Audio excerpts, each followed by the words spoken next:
Hey, what's happening guys, Chris here with another Battlefield 1 weapon guide, and today I'm going to be taking an in-depth look at the iconic Lewis gun for the support class. Also nicknamed the Belgian Rattlesnake, the Lewis gun was an LMG that was first designed and invented in America by Colonel Isaac Newton Lewis, but it wasn't initially adopted by the US military, and instead was brought to Belgium, and not long after the UK, where it was perfected and manufactured to be used by British forces along with other US allies. With World War I taking place, there was an increased demand for the weapon, and the Lewis gun was first used by a small number of Belgian troops in 1914, which were fitted to armoured cars to defend against German patrols, hence where it gets that nickname the Belgian Rattlesnake. Though the Lewis gun wasn't actually in service with the regular Belgian army. It was officially adopted by Britain in 1915 for land and aircraft use, and was generally issued to infantry battalions on the Western Front. The Lewis gun became an iconic World War I weapon with its signature pan magazines and chunky barrel shroud, which was used to cool the barrel whilst the weapon was firing. It was considered to be the most reliable automatic gun available at the time, and even made its way into World War II, though its bulky design and high rate of stoppages resulted in it being replaced by other weapons.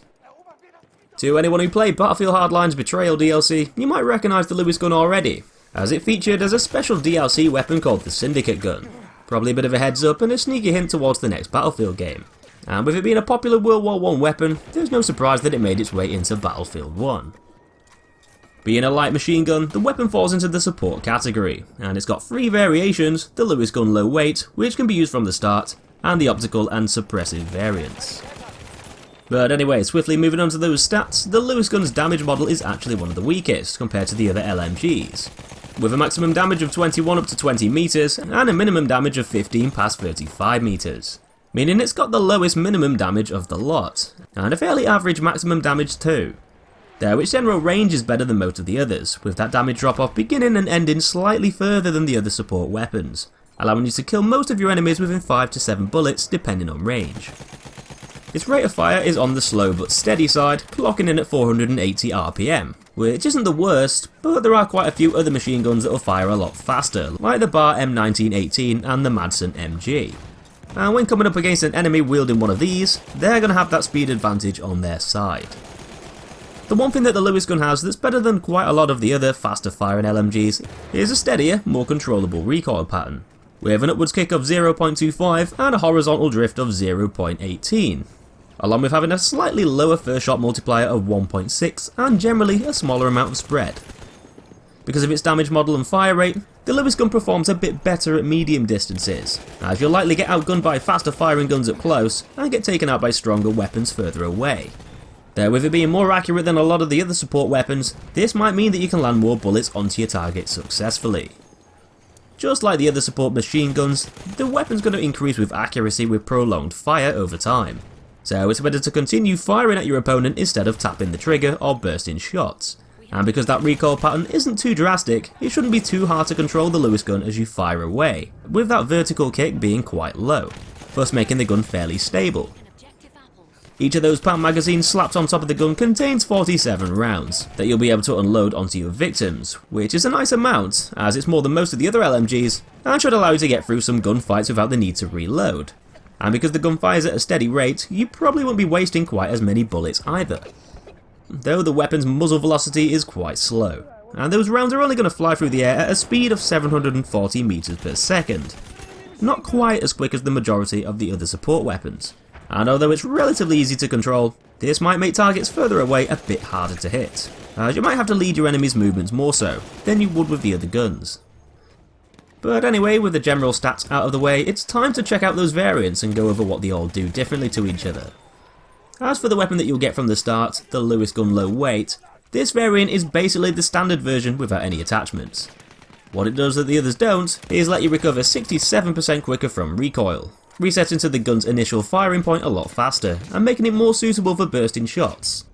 It's also going to recover a hell of a lot faster when hip firing too, with a whopping 200% recovery rate, making it much more suitable for burst firing from the hip up close. You'll be using the weapon's iron sights, which some people might find a bit obstructive, though that recoil recovery rate is going to help you more so at longer ranges and when you need to tap the trigger to remain accurate. The optical variant grants you a lens sight, giving you a generally better view on your target, along with providing an aimed accuracy buff, with 25% lower aim down sights base spread, along with 50% less spread increase per shot too when in ADS. So this basically is going to make the weapon perform a bit better when looking through those optics, and narrow down the spread pattern to allow you to get more shots on target with prolonged fire, which is a very useful thing, especially as you're going to be aiming down sights to kill your enemies most of the time. But lastly, we've got the Lewis Gun Suppressive, which kits you out with some different optics with added zoom, along with a bipod, which can be used on flat surfaces like the floor or window ledges, which is drastically going to improve that accuracy. This variant also gives you huge magazines with an ammo capacity of 97, so you won't be running out of rounds very much with the suppressive version, and this variant is much more ideal for holding down areas and defending objective points from oncoming attackers, as you'll have tons of ammo to burn through to keep you going, along with the extra accuracy and stability bonuses from using that bipod in a stationary position. So overall, the Lewis gun isn't quite the strongest weapon of the pack, with the lowest damage model of the other LMGs, and it's not exactly going to tear through another player with its fairly slow fire rate of 480 RPM. Though with a more accurate and controllable recoil pattern with generally less spread,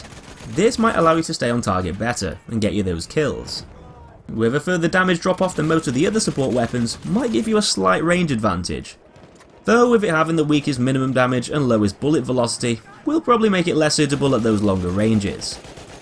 That slower RPM might not be enough to deal with targets up close, especially as 5 bullets minimum is going to be needed to put an enemy down with full health, and so you might find the Lewis gun to be a bit more useful at those medium ranges instead.